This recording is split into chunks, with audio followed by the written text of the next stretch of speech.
കാണുന്നു ഞാൻ വിശ്വാസത്താൽ എൻ മുൻപിൽ ചെങ്കടൽ രണ്ടാകുന്നു. പരിശുദ്ധ പരമദിവ്യകാരുണ്യത്തിന് എന്നേരവും ആരാധന സ്തുതിയും പോഴ്ചയും ഉണ്ടായിരിക്കട്ടെ. ദൈവം അനുഗ്രഹിക്കുമ്പോൾ എങ്ങനെ അനുഗ്രഹിക്കുമെന്ന് ആ അനുഗ്രഹത്തിൻ്റെ പ്രകൃതി ദൈവം വെളിപ്പെടുത്തുന്നുണ്ട്. ദൈവം എങ്ങനെ അനുഗ്രഹിക്കണത്? ദൈവം എബ്രാഹത്തെ എല്ലാ കാര്യങ്ങളിലും അനുഗ്രഹിച്ചു വന്നു. ഏറ്റു പറഞ്ഞേ, അതാ ഉൽപ്പത്തി 24:2, ഉൽപ്പത്തി 24:1. എന്താണ്? ദൈവം അബ്രാഹത്തെ പറഞ്ഞേ, ദൈവം അബ്രാഹത്തെ എല്ലാ കാര്യങ്ങളിലും അനുഗ്രഹിച്ചു. ഇപ്പൊ ചീനവില വിൽക്കണമെന്ന് പറഞ്ഞാൽ ചീനവിലയും വിറ്റ് തരും. വിശ്വാസമില്ലാത്തവൻ ചോദിക്കും, ഇതൊക്കെയാണ് ദൈവത്തോട് പറഞ്ഞത്, ചീനവില വിൽക്കാനാണ്, വേറെ പണിയൊന്നുമില്ല. വിശ്വാസമില്ലാത്തവരെ സംബന്ധിച്ചിടത്തോളം അവൻ അവകാശം പ്രാപിക്കത്തില്ല. അവകാശം പ്രാപിക്കണം എങ്ങനെയാണ്? എന്തിനാണ് അവകാശമുള്ളത്? നമ്മളെങ്ങനെ അവകാശികളായി മാറണത്? ദൈവത്തിന് വാഗ്ദാനം നൽകിയത് കൊണ്ടാണ് നമ്മൾ അവകാശികളായി മാറണത്. ആ വാഗ്ദാനത്തെ നമ്മൾ വിശ്വസിക്കുമ്പോഴാണ് വാഗ്ദാനം നിറവേറണത്. എല്ലാ വാഗ്ദാനം എന്തിനുള്ളതാണ്? എല്ലാ വാഗ്ദാനം എന്തിനുള്ളതാണ്? പരിശുദ്ധാത്മാവ് അമ്മയെ കാണുമ്പോൾ എലിസബത്തിനോട് പറഞ്ഞിട്ട് എലിസബത്ത് പറയണ വാക്കാണത്. എന്താണ് പറയണത്? മേരി, കർത്താവ് നിന്നോട് അരുളി ചെയ്ത കാര്യങ്ങൾ പറഞ്ഞേ. ലൂക്കാ 1:45. മേരി, കർത്താവ് നിന്നോട് അരുളി ചെയ്ത കാര്യങ്ങൾ. കർത്താവ് നമ്മൾ അരുളി ചെയ്ത കാര്യങ്ങൾ എന്താ? ഇത്രയും ഉണ്ട്. അല്ല, ഒരു വാക്കല്ല, ഇത്രയും വാക്കുണ്ട്. കർത്താവ് നമ്മൾ അരുളി ചെയ്ത കാര്യങ്ങൾ, ദൈവത്തിൻ്റെ വചനങ്ങൾ എന്താണ്? നിറവേറുമെന്ന് പറഞ്ഞേ. നിറവേറുമെന്ന് വിശ്വസിച്ച നീ ഭാഗ്യവതി. അപ്പൊ നമ്മൾ വിശ്വസിക്കണമെങ്കിൽ നമ്മളെ ദൈവം പറയും ബ്ലെസ്ഡ്, ഭാഗ്യവാൻ, ഭാഗ്യവതി എന്ന് പറയും. അതാണ് കർത്താവ് കുറ്റം ചുമത്താത്തവൻ ഭാഗ്യവാൻ എന്ന് പറയുന്നത്. ദൈവത്തിൻ്റെ വചനങ്ങൾ വിശ്വസിക്കാൻ കഴിഞ്ഞില്ലെങ്കിൽ കർത്താവ് കുറ്റം ചുമത്താൻ സാധ്യതയുണ്ട്. ഇല്ലേ? ആരാണ് ഭാഗ്യവതി എന്ന് പറയണത്? കർത്താവ് നിന്നോട് അരുളി ചെയ്ത കാര്യങ്ങൾ പറഞ്ഞ് നിറവേറുമെന്ന് വിശ്വസിച്ച നീ ഭാഗ്യവതി. ഇപ്പൊ ആരാണ് ഭാഗ്യവതി? ദൈവവചനം നിറവേറുമെന്ന് വിശ്വസിക്കുന്നവരാണ് ഭാഗ്യവതി. കർത്താവിൻ്റെ സങ്കീർത്തനം എന്താ പറയണത്? കർത്താവ് കുറ്റം ചുമത്താത്തവൻ ഭാഗ്യവാൻ. അപ്പം ആ കുറ്റം എന്തായിട്ട് വരും? കർത്താവിൻ്റെ വചനങ്ങളെ വിശ്വസിക്കാൻ കഴിഞ്ഞില്ലെങ്കിൽ അത് കുറ്റമായിട്ട് വരും. അതുകൊണ്ട് എബ്രാഹത്തിനോട് പറഞ്ഞ, മകനെ, നമ്മൾ ഉടമ്പടിയിലോട്ട് പോവുകയാണ്, പക്ഷെ അതിൻ്റെ പ്രിലിമിനറി നോട്ട്, അടിസ്ഥാനപരമായിട്ടുള്ള പ്രീ റെക്വസിസ്റ്റ്, മുൻ ആവശ്യം എന്താണ്? നീ എൻ്റെ മുമ്പാകെ തന്നെ വ്യാപരിക്കണം. Praise the Lord. ഉടമ്പടി ചെയ്യുന്നവരോട് ദൈവം പറഞ്ഞത് എന്താണ്? നീ എൻ്റെ മുമ്പാകെ വ്യാപരിക്കുക, കുറ്റമറ്റവനായിരിക്കുക. അല്ലേ? ഉൽപ്പത്തി പുസ്തകം 17:1. ഉടമ്പടി ചെയ്യുന്ന ഓരോ മകനോടും ആദ്യമായി പറയുന്നത് എന്താണ്? നീ എൻ്റെ മുമ്പാകെ വ്യാപരിക്കുക. ഒന്ന് പറഞ്ഞേ. ഒന്നെന്താണ്? ദൈവത്തിൻ്റെ മുമ്പാകെ തന്നെ വ്യാപരിക്കണം. രണ്ടാമത്തെ എന്താണ്? കുറ്റമറ്റവനായിരിക്കുകയും ചെയ്യണം. Praise the Lord. ദൈവത്തിൻ്റെ മുമ്പിൽ നിന്ന് പോയാൽ നമ്മൾ വേറെ ആരുടെയെങ്കിലും മുമ്പിലായി പോകും. അപ്പം കുറ്റം വരും. ദൈവത്തിൻ്റെ അതാണ്, നീ എൻ്റെ മുമ്പ് ഒന്ന് പ്രാർത്ഥിച്ചേ, കർത്താവ് ദൈവമേ, ഞങ്ങളുടെ ജീവിതം പൂർണ്ണമായി നിൻ്റെ മുമ്പാകെ ആയിരിക്കുവാൻ, കുറ്റമറ്റവരായിരിക്കുവാൻ ഞങ്ങളെ പ്രത്യേകം സംരക്ഷിക്കണമേ. ഇപ്പം 2 സാക്ഷ്യങ്ങൾ പറഞ്ഞില്ലേ? തകർന്നു പോയപ്പോൾ അവിടെ മനസ്സിലിരുന്ന് പറഞ്ഞ് വിശ്വസിക്കുക മാത്രം ചെയ്യുക. അപ്പം അമ്മച്ചി പറഞ്ഞ സാക്ഷ്യം, അവർ ചെറുപ്പക്കാരിയും പറഞ്ഞായിരുന്നു, അമ്മച്ചിയും പറഞ്ഞായിരുന്നു. അമ്മച്ചി എന്നാ പറഞ്ഞത്? ദൈവമേ, ഈ വചനം എങ്ങനെ എൻ്റെ മനസ്സിൽ ഇപ്പോൾ ഓർത്ത്, ഞാൻ ആരാ എന്നോട് ഈ വചനം പറയണത് എന്ന് ചോദിച്ചില്ലേ? അവസാനം ഒരു സാക്ഷ്യം പറഞ്ഞപ്പോഴും അമ്മച്ചി പറഞ്ഞു, എന്തോ ഒരു വചനം അല്ലേ, വിശ്വസിക്കുക മാത്രം ചെയ്യുക എന്നുള്ള വചനം അമ്മച്ചിയുടെ ഉള്ളിൽ ഇങ്ങനെ തികട്ടി വരികയാണ്. അപ്പോൾ അതാണ് ഞാൻ ഈ വചനം ആരെന്നെ ഓർപ്പിച്ചു, ഞാൻ എങ്ങനെ ഓർത്തു, ഞാൻ ഇങ്ങനെയൊക്കെ വചനം എന്ന് ഓർക്കാൻ ആളല്ലല്ലോ, ഇപ്പം എന്നാ പറ്റി എനിക്ക്, കർത്താവിനോട് സംസാരിക്കുകയാണോ എന്ന് ചോദിച്ചുകൊണ്ട് വചനം ഓർത്ത്. അതെന്താ കാര്യം? ദൈവം ഉള്ളിൽ നിന്നുകൊണ്ട് അവരെ നയിക്കുക. ഉടമ്പടിയിൽ നമ്മൾ അരമണിക്കൂർ വചനം വായിക്കണമെന്ന് പറയുന്നതിൻ്റെ ലക്ഷ്യം അതാണ്.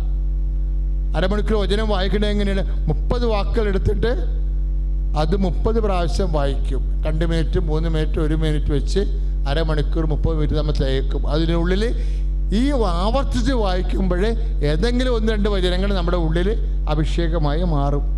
ആ വചനം നമ്മുടെ ദുർഘട സന്ധിയിൽ മൊത്തം കംപ്ലീറ്റ് ബ്ലാക്ക് ഔട്ടായി കഴിയുമ്പോൾ കർത്താവ് ഉള്ളിൽ നിന്ന് വചനത്തിൻ്റെ വെളിച്ചം കൊണ്ട്, നിൻ്റെ വചനം എൻ്റെ പാദങ്ങൾക്ക് ദീപം, പാതയിൽ പ്രകാശം.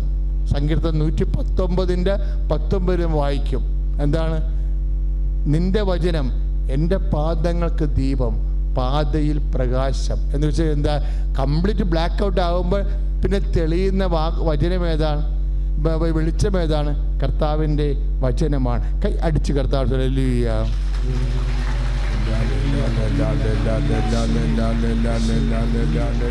യേശുവേ നന്ദി കർത്താവേ, സ്തുതി കർത്താവേ, സ്തോത്രം കർത്താവേ, ആരാധന കർത്താവേ, ദൈവമേ ആരാധന ദൈവമേ.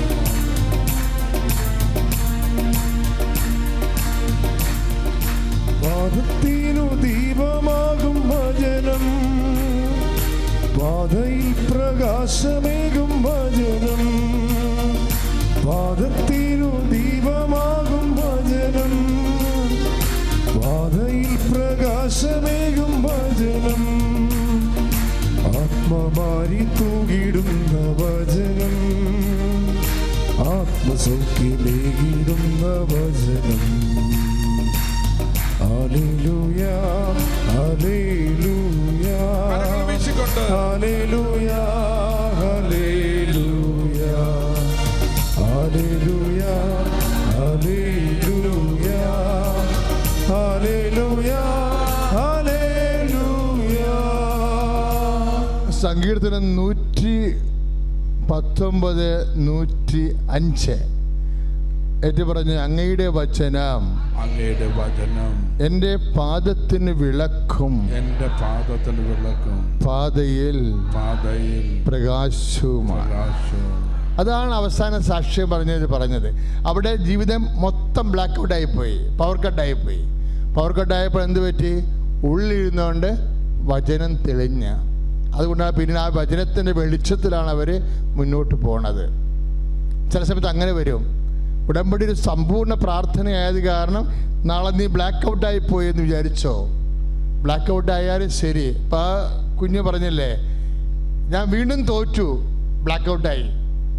അപ്പോൾ എൻ്റെ മനസ്സിൽ പറഞ്ഞ്, എന്നെ കർത്താവ് തീർച്ചയായിട്ടും ജയിപ്പിക്കും, ഇത് റീവാലുവേഷന് പോകും, കർത്താവ് മാർക്കിടും. തെളിഞ്ഞ് വരികയാണത്, ഉള്ളിൽ നിന്ന് വരും.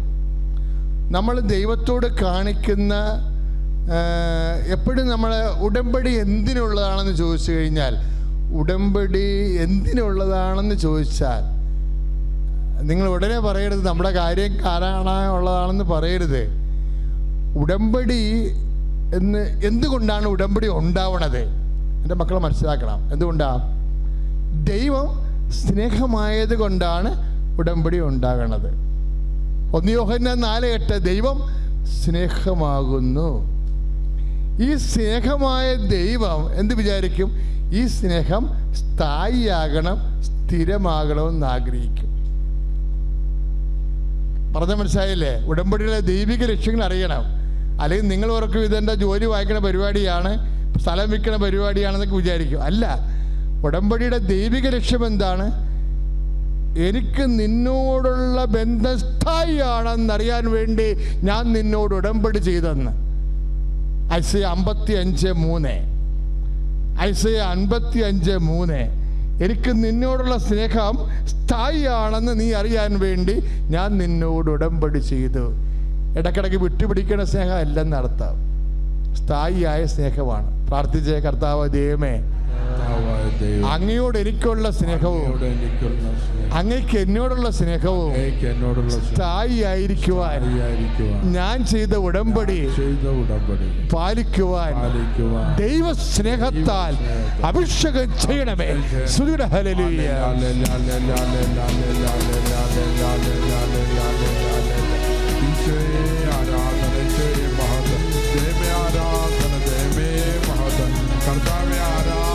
എൻ്റെ പേര് തോമസ് ഫിഷാൽ. ഇതെൻ്റെ അമ്മ പൗളീന ഡൊമിനിക്. ഇതെൻ്റെ ഇളയ മകൾ ജാസ്ലിൻ മരിയ. ഞാൻ കൊച്ചി രൂപത കാട്ടിപ്പറമ്പ് സെൻറ്റ് ഫ്രാൻസിസ് അസീസി ഇടവകയിൽ നിന്നാണ് വരുന്നത്. ആദ്യം എനിക്ക് തന്ന നന്മകൾക്കായി ബോധജ്ഞാനത്തിൻ്റെ സിംഹാസനമായ പരിസമ്മയ്ക്ക് തിരുക്കുമാരനും 1000 നന്ദി പറയുന്നു. ഞാനിന്നിവിടെ നിൽക്കുന്നത് എൻ്റെ കരിയറിലുണ്ടായ ഒരു ഷിഫ്റ്റും എൻ്റെ ജീവിതത്തിലുണ്ടായിരുന്ന ഒരു വലിയ തകർച്ചയുടെയും ഭാഗമായിട്ട് ഞാൻ ഇവിടെ വന്ന് ഉടമ്പടി എടുക്കുകയുണ്ടായി. ഉടമ്പടി എടുത്തത് 2024 ഏപ്രിൽ 23 ഞാൻ ഉടമ്പടി എടുക്കുന്നത്. ആ സമയത്ത് ഞാനൊരു വലിയ ഫിനാൻഷ്യൽ ബാധ്യതയിലേക്ക് പോവുകയുണ്ടായി. ഒരു ക്രിപ്റ്റോ ട്രേഡിംഗ് മൂലം ഒരു റോങ് പ്ലാറ്റ്ഫോമിലേക്ക് ഞാൻ പോയി അതിൻ്റെ ചതിക്കുഴിയിൽ വീണു. ഞാൻ ഒരുപാട് തകർന്നു പോയി. എൻ്റെ സമ്പാദ്യമെല്ലാം പോയി. ഞാനൊരു IT പ്രൊഫഷണലായിരുന്നു. ഈ സംഭവം നടക്കുന്നതിൻ്റെ കൂടെ തന്നെ എൻ്റെ കമ്പനിക്ക് ഒരുപാട് പ്രൊജക്റ്റ് ലോസ് സംഭവിക്കുക. അവർ ഒരു വലിയ കമ്പനി ഒരു തകർച്ചയിലേക്ക് പോയിക്കൊണ്ടിരിക്കുകയും ചെയ്യുന്നു. ആ സമയത്ത് വേറെ ജോലി ഞാൻ നോക്കാൻ തുടങ്ങി. ഒന്നും ലഭിക്കുന്നില്ലായിരുന്നു. ഞാൻ ഈ സമയമൊന്നും മാതാവിനോടുള്ള ഒരു പ്രാർത്ഥന മുടക്കുകയോ പിതാവായ ദൈവത്തിനെ കുറ്റപ്പെടുത്തുകയോ ചെയ്തില്ല. എന്നെ ഏറ്റവും കൂടുതൽ ഉദ്ബോധിപ്പിച്ചിട്ടുള്ള ഒരു ബൈബിളിലെ പുസ്തകം എന്ന് പറയുന്നത് ജോബിൻ്റെ പുസ്തകവും രണ്ടാമത്തത് തോബീത്തിൻ്റെ പുസ്തകവുമായിരുന്നു. ഇതെപ്പോഴും ഞാൻ മനസ്സിൽ സൂക്ഷിക്കുന്ന 2 പുസ്തകങ്ങളാണ്. അപ്പോൾ ഞാൻ പ്രാർത്ഥനയിൽ തുടർന്നുകൊണ്ടിരുന്നു. ഞാൻ കരുതി ഇനി എൻ്റെ കരിയറിൽ പുതിയൊരു ഈ പ്രൊഫഷൻ്റെ സെയിം പ്രൊഫഷനിലേക്ക് ഇനിയൊരു ജോലി ലഭിക്കുമെന്നുള്ളൊരു വലിയ പ്രതീക്ഷ ഒന്നുമില്ലായിരുന്നു. എല്ലാവരും പറഞ്ഞു വേറെ എന്തെങ്കിലും നോക്കാം. വീട്ടിൽ മദറൊക്കെ പറഞ്ഞു വേറെ എന്തെങ്കിലും നോക്കാം. ശരി, ഞാനവർ പറഞ്ഞു മാതാവിൻ്റെ ആഗ്രഹം പിതാവിൻ്റെ ഹിതമനുസരിച്ചിട്ട് എന്താണോ എനിക്കിനി ലഭിക്കുന്നത് അതിലേക്ക് പോകാം എന്നുള്ളൊരു വലിയ ഇതിലേക്ക് ഇനി വലിയ പ്രതീക്ഷകളൊന്നുമില്ലായിരുന്നു. ഞാനതങ്ങനെ പതുക്കെ വിട്ടു. അപ്പോൾ എൻ്റെ ഉള്ളിൽ എന്തായാലും ഒരു ആഗ്രഹം ഉണ്ടായിരുന്നു. ഞാൻ ഇത്രയും കാലം വർക്ക് ചെയ്ത എൻ്റെ പ്രൊഫഷൻ ഇത് തന്നെയാണ്. അപ്പോൾ എനിക്ക് ഇതിൽ തന്നെ കിട്ടണം എന്നൊരു ആഗ്രഹം ഉണ്ടെങ്കിലും ഞാൻ വേറെ എന്ത് ജോലി ചെയ്യാനും തയ്യാറായിരുന്നു. അങ്ങനെ പുറത്തേക്ക് പോകാനായിട്ട് ഇതിനിടയ്ക്ക് കാനഡ ഒരു PR ആപ്ലിക്കേഷൻസ് കൊടുത്തിരുന്നെങ്കിലും ഫൈനൽ സ്റ്റേജിൽ ഇതേ സമയത്ത് തന്നെ അതും റിജക്റ്റായിപ്പോയി. പിന്നെ വേറെ ഏതെങ്കിലും യൂറോപ്യൻ കൺട്രീസ് നോക്കാമെന്ന് വിചാരിച്ചാൽ അത് കൊടുക്കുക, അതിനൊരു റിപ്ലൈ ഇല്ല. അതും അങ്ങനെ ഒരു റിപ്ലൈയും ഇല്ലാത്തൊരവസ്ഥയിലേക്ക് പോയി. ഞാൻ എൻ്റെ ഈ സമയത്ത് ബ്രദർ-ഇൻ-ലോയുടെ ഒരു ഓർഗനൈസേഷനിൽ ഞാനവിടെ എൻ്റെ പ്രൊഫഷനല്ല, അത് അക്കൗണ്ട്സാണ്. അവിടെ ചെറിയൊരു ജോലിയായിട്ട് എനിക്ക് അവിടെ തരപ്പെടുത്തി തന്നു. അങ്ങനെ ഞാനതുമായിട്ട് മുന്നോട്ട് പോയിരുന്നു. അതിവിടെ ആയിരുന്നില്ല, കോഴിക്കോടായിരുന്നു. അങ്ങനെ ഞാൻ അവിടെ ഒരു 6 മാസത്തോളമായി അവിടെ വർക്ക് ചെയ്തുകൊണ്ടിരിക്കുന്നത്. ഈ സമയത്ത് ഞാൻ എൻ്റെ നിരവധിയായ എൻ്റെ ഈ പ്രശ്നങ്ങളൊക്കെ എല്ലാം പതുക്കെ മാറുന്നു. എൻ്റെ ഫാമിലി എന്നെ ഒരുപാട് സപ്പോർട്ട് ചെയ്തു അതിൻ്റെ കാര്യത്തിൽ. അതിൽ ഞാൻ അവരോട് എല്ലാവരോടും പ്രത്യേകം നന്ദി പറയുകയാണ്. ഈ സമയത്താണ് എനിക്കൊരു ബോധമുണ്ടായിരുന്നു. ഞാൻ ജപമാല ചൊല്ലുമ്പോൾ സാധാരണ പ്രത്യേകിച്ചൊന്നും നിയോഗങ്ങളൊന്നും വെക്കുകയില്ല. ചുമ്മാ ജപമാല നന്മ പറഞ്ഞവരെയും ചൊല്ലുക, രഹസ്യങ്ങളൊക്കെ എല്ലാം ചൊല്ലുക, ഇങ്ങനെ പോയിക്കൊണ്ടിരിക്കുകയായിരുന്നു. ഈ 2-3 ആഴ്ച മുമ്പാണ് എനിക്ക് ഒരു പരിശുദ്ധാത്മാവിൻ്റെ ഒരു വെളിപ്പെടുത്തൽ പോലെ തോന്നി തുടങ്ങിയത്. നിയോഗം വെച്ച് പ്രാർത്ഥിക്കണം, നിയോഗം പ്രധാനമായിട്ടും വെക്കാനായിട്ട് എനിക്ക് തോന്നിപ്പിച്ചിരുന്നത് വെച്ചിട്ടുണ്ടെങ്കിൽ ഹോളി യുക്രിസ്റ്റിനെ പറ്റിയുള്ള നിയോഗമായിരുന്നു. അത് യുക്രിസ്റ്റിൻ്റെ ആ ഒരു വലിയ മഹത്വം അത് നിഷേധിക്കുന്ന പലരിലേക്കും വെളിപ്പെടുത്തി കിട്ടണം. അതോടൊപ്പം മാതാവിനെ നിഷേധിക്കുന്ന പലരിലേക്കും അത് വെളിപ്പെട്ട് കിട്ടണം എന്നുള്ളൊരു വലിയ നിയോഗമായിരുന്നു ഞാൻ എൻ്റെ ഒരു രഹസ്യത്തിൽ എപ്പോഴും അത് വെച്ചിരുന്നത്.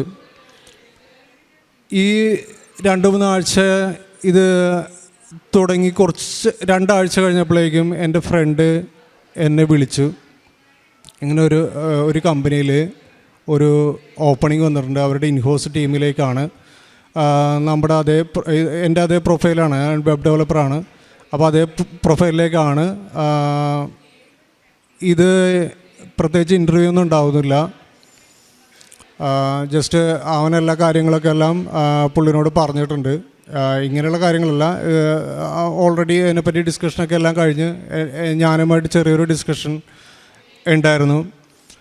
ഇത് എനിക്ക് ഈ ജോബ് കൺഫർമേഷൻ വരുന്നത് ഞാൻ ഉടമ്പടി എടുത്ത 23 എന്ന് പറയുന്ന ആ തീയതിയിൽ തന്നെയാണ് എനിക്ക് ഈ മാസം ഈ ഒരു കൺഫർമേഷനിലേക്ക് എനിക്ക് വരുന്നത്. അപ്പം നാളെ എനിക്ക് ആ ജോലിയിലേക്ക് ഞാൻ കയറാനായിട്ട് എനിക്ക് അതിൻ്റെ ക്രെഡൻഷ്യൽസ് എല്ലാം അവർ അയച്ചു തരികയും ചെയ്തിരിക്കുന്നു. അപ്പോൾ എനിക്ക് ആകപ്പാടെ ഈ മാതാവിൽ നിന്നും എനിക്ക് കിട്ടിയിരിക്കുന്ന ഏക അടയാളം എന്ന് പറയുന്നത് ഈ ഒരു ഡേറ്റ് മാത്രമാണ്. 23 എന്ന് പറയുന്ന ഒരു ഡേറ്റ് മാത്രമാണ് എനിക്ക് കിട്ടിയിരിക്കുന്ന ഒരു അടയാളം. ഈ കാലഘട്ടത്തിന് ഈ ഉടമ്പടി എടുത്ത് ഇത്രയും നാൾ വരെ എനിക്ക് പ്രത്യേകിച്ച് വേറെ അടയാളങ്ങളോ ഒന്നും ഉണ്ടായില്ല.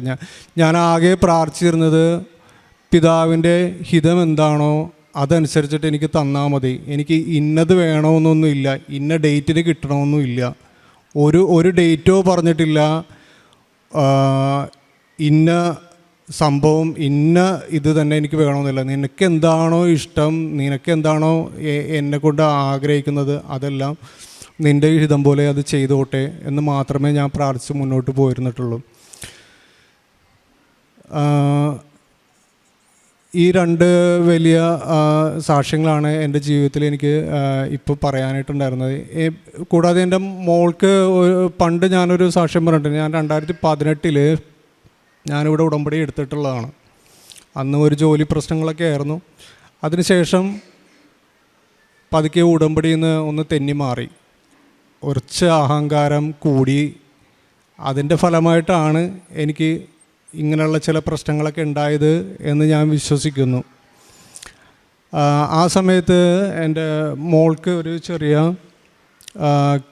ഇങ്ങനെ അലർജിക്ക് വരുമായിരുന്നു. ഞാനത് അവളുടെ കാലിൽ മാതാവിൻ്റെ തൈലം പുരട്ടി അത് പിന്നീട് അത് മാറുകയാണ് ഉണ്ടായത്. അതൊരു വലിയ സാക്ഷ്യമായിട്ട് ഞാൻ പണ്ട് പറഞ്ഞിട്ടുള്ളതാണ്. അന്ന് യൂട്യൂബൊന്നും ഇല്ലായിരുന്നു, അങ്ങനെ അപ്ലോഡൊന്നും ചെയ്തതായിട്ട് ഞാൻ കണ്ടില്ല.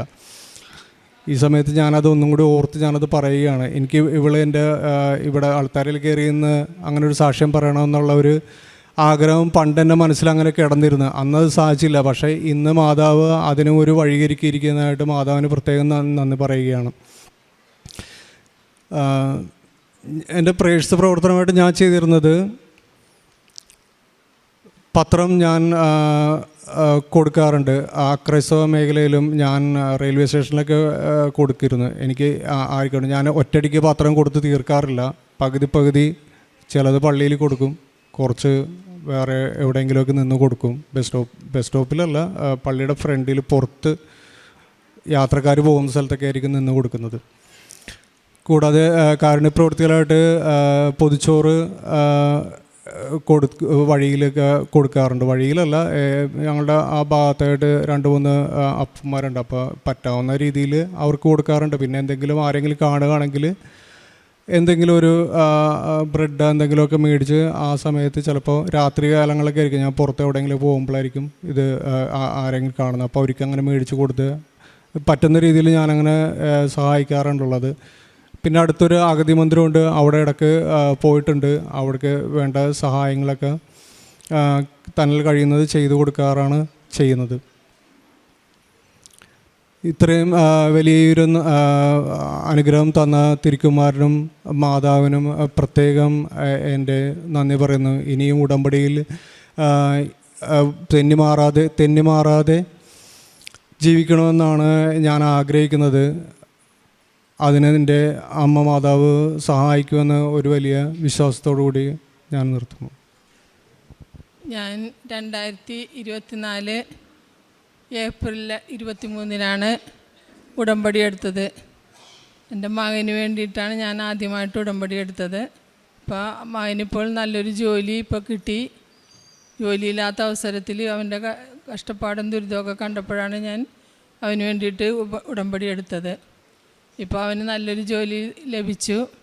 അതിന് അത്രയും വലിയ അനുഗ്രഹം തന്ന് ഞങ്ങളുടെ കുടുംബത്തെ അനുഗ്രഹിച്ച അമ്മയ്ക്കും ഈശോയ്ക്കും നന്ദി പറയുന്നു. പപ്പക്ക് ജോലി തന്ന ഈശോയ്ക്കും അമ്മ മാതാവിന് 1000 നന്ദി. അമ്മ ജീവനോട് പ്രത്യക്ഷപ്പെട്ട ഈ ആൾത്താരയിൽ വന്ന് നിൽക്കാൻ എന്നെ എൻ്റെ മോളെയെ അനുഗ്രഹിച്ചതിന് അമ്മയ്ക്കും തിരുക്കുമാരനും ഒത്തിരിയേറെ നന്ദി പറയുന്നു. എൻ്റെ പേര് മേരി ഷേളി. ഞാൻ വൈപ്പിനിൽ ഓശന്തുരുത്ത് കുരിശിങ്കൽ ഇടവകയിൽ നിന്ന് വരുന്നു. ഞാൻ 2024 മാർച്ച് 6 തീയതിയാണ് ഇവിടെ വന്ന് ഉടമ്പടി എടുക്കുന്നത്. എൻ്റെ ഈ മോള് സ്നേഹ PGക്ക് UK പഠിക്കുകയായിരുന്നു. സ്റ്റേ ബാക്ക് കഴിഞ്ഞതിന് ശേഷം അവൾക്ക് ജോലിയൊന്നും ആവാതിരുന്നൊരു സന്ദർഭത്തിലാണ് ഞാനിവിടെ വന്ന് ഉടമ്പടി എടുക്കുന്നത്. ഉടമ്പടിയിൽ വച്ചിരിക്കുന്ന കാര്യങ്ങളിൽ വയ്ക്കാത്തൊരു കാര്യമായിരുന്നു എനിക്ക് 10 വർഷമായിട്ട് ശ്വാസമുട്ടലുണ്ടായിരുന്നു. അതെനിക്ക് മാറിക്കിട്ടി. ഞാൻ 3ാമത്തെ ഉടമ്പടി എടുത്തതിന് ശേഷം ഞാൻ അച്ഛനെ വന്ന് കണ്ട് കുട്ടിയുടെ വിസയുടെ കാലാവധി തീരുന്നതും കുട്ടിയുടെ ഫോട്ടോയുമായിട്ട് അച്ഛൻ്റെ അടുത്തൊന്ന് ബ്ലെസ്സിങ്സ് വാങ്ങിച്ചു. അതിനുശേഷം കുട്ടിക്ക് അവിടെ വിസയും ജോലിയും നൽകി അമ്മ മാതാവ് അനുഗ്രഹിച്ചു. പിന്നീട് എൻ്റെ ഈ കൈ വിരൽ സ്കൂട്ടറിൽ നിന്ന് വീണിട്ട് ഇത് മടങ്ങില്ലായിരുന്നു. ഈ വിരൽ ഈ അമ്മയോട് വന്ന് പ്രാർത്ഥിച്ചു. അതുപോലെ വിശ്വാസ പ്രമാണം ചൊല്ലി ഉടമ്പടി വസ്തുക്കൾ, നേർച്ച വസ്തുക്കളെല്ലാം കയ്യിൽ പുരട്ടുകയും അതുപോലെ ശ്വാസം മുട്ട് വന്നപ്പോഴെല്ലാം ഞാൻ ഈ ഉടമ്പടി വസ്തുക്കളുടെ ഉപയോഗം ചെയ്ത് വിശ്വാസ പ്രമാണം ചൊല്ലി തൈലവും ഉപ്പുമെല്ലാം ഉള്ളിൽ കഴിക്കുകയും നെഞ്ചത്ത് പുരട്ടുകയൊക്കെ ചെയ്തതിൻ്റെ ഫലമായിട്ടാണ് എൻ്റെ ശ്വാസം മുട്ടൽ മാറുകയും ഈ കൈയുടെ ഈ വിരൽ പൂർണ്ണമായിട്ട് എനിക്ക് മടക്കാനായിട്ട് സാധിച്ചു. ഇത്രയേറെ അനുഗ്രഹങ്ങൾ എനിക്ക് തന്ന ഈ അമ്മ മാതാവിനും ഈശോയ്ക്കും നന്ദി പറയുന്നു. മോൾക്ക് കൊടുക്കാം. അമ്മ മാതാവിനും ഈശോയ്ക്കും 1000 നന്ദി. എൻ്റെ പേര് സ്നേഹ. ഞാൻ UK PG ചെയ്യുമായിരുന്നു. എപ്പോഴും ജോലിക്ക് അപ്ലൈ ചെയ്യുമെങ്കിലും ഫസ്റ്റ് സ്റ്റേജ് അല്ലെങ്കിൽ സെക്കൻഡ് സ്റ്റേജ് ഇൻ്റർവ്യൂ കഴിയുമ്പോഴേക്കും പിന്നെ അവരുടെ ഒരു വിവരവും ഉണ്ടാവില്ല. അങ്ങനെ ഇരിക്കും. മമ്മി ഉടമ്പടി എടുത്തിട്ടുണ്ടായിരുന്നു. എനിക്ക് ഉടമ്പടിയിൽ ആദ്യം താല്പര്യം ഉണ്ടായിരുന്നില്ല. ഒരു ദിവസം എനിക്ക് പെട്ടെന്നൊരു തോന്നലുണ്ടായി ഉള്ളിൽ നിന്ന് ഉടമ്പടി എടുക്കണമെന്ന്. അങ്ങനെ ഞാൻ രാത്രി ഉടമ്പടിക്ക് എടുത്തു ഓൺലൈനായിട്ട്. അതിനുശേഷം 3-4 ദിവസത്തിന് ശേഷം ഒരു ഫോൺ വരുമായിരുന്നു. ഞാൻ എപ്പോഴോ അപ്ലൈ ചെയ്ത ഒരു ജോബിന് അവർ സെക്കൻഡ് സ്റ്റേജ് ഓഫ് ഇൻ്റർവ്യൂവിൽ വിളിച്ചുകൊണ്ട് ഞാൻ പോയി ഇൻ്റർവ്യൂ അറ്റൻഡ് ചെയ്തു. മമ്മി കുറച്ച് ഉപ്പ് തന്നിട്ടുണ്ടായിരുന്നു. അപ്പം ഞാൻ ആ ഉപ്പുമായിട്ടാണ് പോയത്. ആരും ചവിട്ടാത്ത ഒരു മൂലയ്ക്ക് ഞാൻ ആ ഉപ്പ് ഭദ്രമായിട്ട് വെച്ചു. അത് കഴിഞ്ഞ് അന്ന് വൈകിട്ട് എന്നെ അവർ വിളിച്ചു പറഞ്ഞു അവർ ജോബ് ഓഫർ ചെയ്തു, വിസ എല്ലാം ശരിയാക്കി തരാമെന്ന് പറഞ്ഞു. അങ്ങനെ അവിടെ നിയമങ്ങൾ മാറുന്നതിന് മുന്നേ തന്നെ എൻ്റെ വിസയുടെ ആപ്ലിക്കേഷൻ എനിക്ക് സബ്മിറ്റ് ചെയ്യാൻ പറ്റി. എനിക്ക് വിസയും ലഭിച്ചു. ഞാനിപ്പോൾ ആ വിസയിലാണ് ഞാൻ തിരിച്ച് വീട്ടിൽ വന്നേക്കുന്നത്. ഞാൻ മാതാവിനോട് അന്ന് പറഞ്ഞിട്ടുണ്ടായിരുന്നു കുടുംബസമേതം ഞാൻ ജപമാല റാലിയിൽ കൂടിക്കോളാം എന്ന്. അതിനുവേണ്ടി വന്നതായിരുന്നു ഞാനും എൻ്റെ പപ്പയും മമ്മി ഞങ്ങളെല്ലാവരും ഒരുമിച്ച് ജപമാല റാലിയിൽ കൂടി. അതിനനുഗ്രഹിച്ച് മാതാവിന് ഒരുപാട് നന്ദി. അതേപോലെ തന്നെ എനിക്ക് ഭയങ്കര ആഗ്രഹമായിരുന്നു ലൂർദി പോകണം എന്നുള്ളത്. അപ്പം ഞാൻ ആദ്യം ഷെങ്കന് വിസയ്ക്ക് അപ്ലൈ ചെയ്തപ്പോഴേക്കും എല്ലാം ശരിയായിട്ട് സബ്മിറ്റ് ചെയ്തു. പക്ഷേ എനിക്ക് പെട്ടെന്ന് തന്നെ റിജക്ഷൻ കിട്ടി. എനിക്ക് ഭയങ്കര വിഷമമായിരുന്നു. കാരണം എൻ്റെ ഭാഗത്തു നിന്നൊരു തെറ്റുകൊണ്ടല്ല റിജക്ഷൻ കിട്ടിയത്. അപ്പോൾ അവരോട് വീണ്ടും സബ്മിറ്റ് ചെയ്യണ കാര്യം പറഞ്ഞപ്പോൾ അവർ പറഞ്ഞു ഇത്രയും പെട്ടെന്ന് ഇനി വീണ്ടും സബ്മിറ്റ് ചെയ്ത് കഴിഞ്ഞാൽ ഉറപ്പായിട്ടും റിജക്ഷൻ കിട്ടും, അതിൽ 100% ഉറപ്പാണെന്ന് പറഞ്ഞു. അപ്പം ഞാൻ മാതാവിനോട് പറഞ്ഞു എൻ്റെ കഴിവ് കൊണ്ട് എനിക്ക് കിട്ടിയില്ല, ഇനി അമ്മയുടെ ഗ്രേസ് കൊണ്ട് എനിക്ക് വാങ്ങിച്ചു തരും, ആ ഒരൊറ്റ ധൈര്യത്തിലാണ് ഞാൻ സബ്മിറ്റ് ചെയ്യാൻ പോണേന്ന് പറഞ്ഞു. ഞാൻ സബ്മിറ്റ് ചെയ്തു. മാതാവിൻ്റെ ഉപ്പ് ഞാൻ പാസ്പോർട്ടിൽ ഇത്തിരി വെച്ചിട്ടുണ്ടായിരുന്നു, അതുമായിട്ട് പോയി പാസ്പോർട്ട് സബ്മിറ്റ് ചെയ്തു.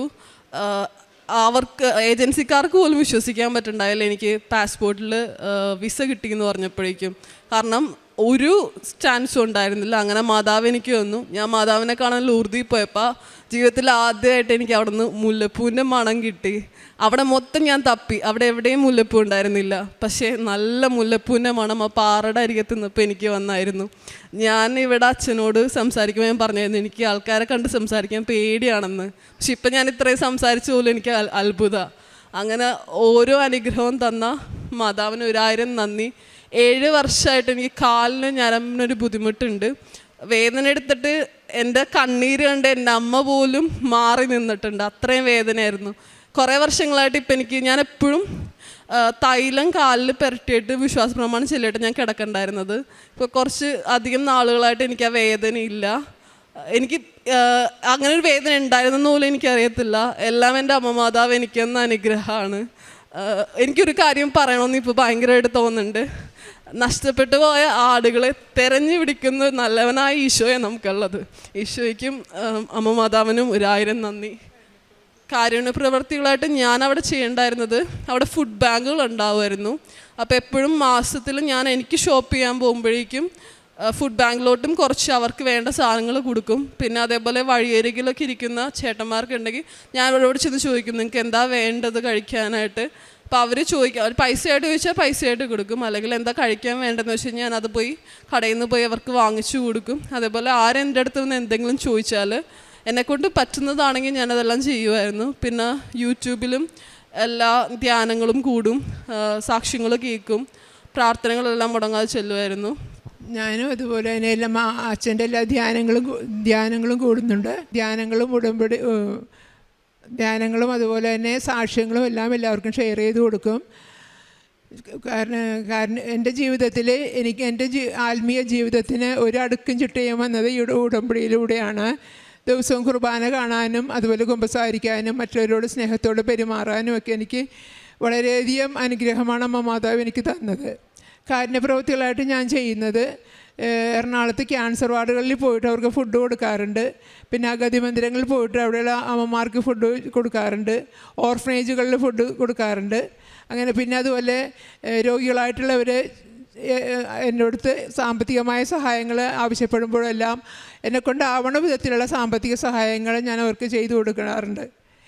ഇത്രയേറെ അനുഗ്രഹങ്ങൾ എനിക്കും എൻ്റെ ജീവിതത്തിലും എൻ്റെ കുടുംബത്തിലും തന്ന അമ്മ മാതാവിനും ഈശോയ്ക്കും 1000 നന്ദി അർപ്പിക്കുന്നു. അതുപോലെ തന്നെ വളരെ ശാരീരികമായ ബുദ്ധിമുട്ടുകളുണ്ടായിരുന്നു. കഴിഞ്ഞ പ്രാവശ്യം ഞാൻ ജപമാല റാലിയിൽ വളരെ സന്തോഷത്തോടെ ഞാൻ പങ്കെടുത്തു. ഈ പ്രാവശ്യം എനിക്ക് കാലിനൊരു വേദനയൊക്കെ ആയിട്ട് ജപമാല റാലിയിൽ പങ്കെടുക്കാൻ പറ്റുമോ എന്ന് ഞാൻ പേടിച്ചിരുന്നു. അമ്മ മാതാവിനോട് ഞാൻ പ്രാർത്ഥിച്ചു, അമ്മ മാതാവ് എനിക്ക് റാലിയിൽ പൂർണ്ണമായിട്ടും പങ്കെടുക്കണം, അമ്മ എന്നെ അനുഗ്രഹിക്കണമെന്ന് പറഞ്ഞു. അതുപോലെ തന്നെ ഞാൻ പൂർണ്ണമായിട്ടും ഇത്തിരി ലേറ്റായി എങ്കിലും ഞാൻ പൂർണ്ണമായിട്ടും ജപമാല റാലിയിൽ പങ്കെടുക്കാൻ അമ്മേനെ അനുഗ്രഹിച്ചു. ഇത്രയേറെ അനുഗ്രഹം തന്ന അമ്മ മാതാവിന് ഈശോയ്ക്കും 1000 നന്ദി.